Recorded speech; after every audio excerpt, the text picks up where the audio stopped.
probably do not deliver anything long term. But point is, the young people today are confident that marching to State House and taking William Ruto home for once and for good is sure bet, as opposed to waiting to take him home in 2027. And that goes for the other leadership positions, governors, MPs, and so on. You remember we had a conversation about recalling MPs. Yep. There was a time we were confident that recalling MPs would actually deliver a transition in leadership and actually showing up to vote on the ballot.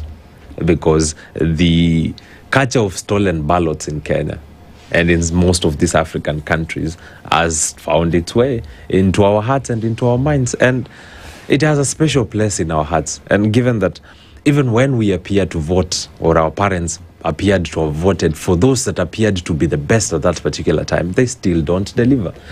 So I wouldn't as much place heavy criticism and castigation on the young people, given that most of the leaders who've been elected promising heaven have delivered hell in this country. The forgotten ballot is not a sign that the young people have stopped caring.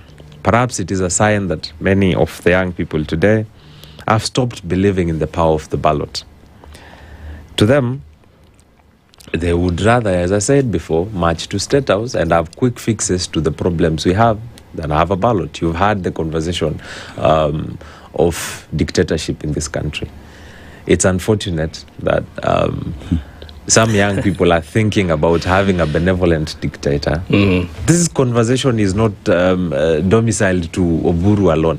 Some young people today think we would rather have a military general take over than have a democracy in which the power of the people is not reflected. But do you see where that comes from? In my opinion, it is from a frustration of that having trusted this system as it is set now, this practice, the regime that we're having in office, we still don't realize the much proclaimed promises, as you put it. And therefore people begin to think maybe, just maybe, if you went, you hear people saying, we need a Traore, and many other people, we need a Kagame and other people. So that could be the frustration where this is stemming from. Not that I agree with it. I don't also agree with it. Yeah. And if that is the case, to recalibrate the youthful vote, for people to feel invested in the process, is it about time we start appreciating the power of that vote? As you rightly put it, bad leaders are elected by people who do not show up to vote. And today, we have had moments whereby the youth have in one or the other seemed to prompt or to front a presidential candidate. Remember, around June 2024, people started saying Matiang'i should be the youth president.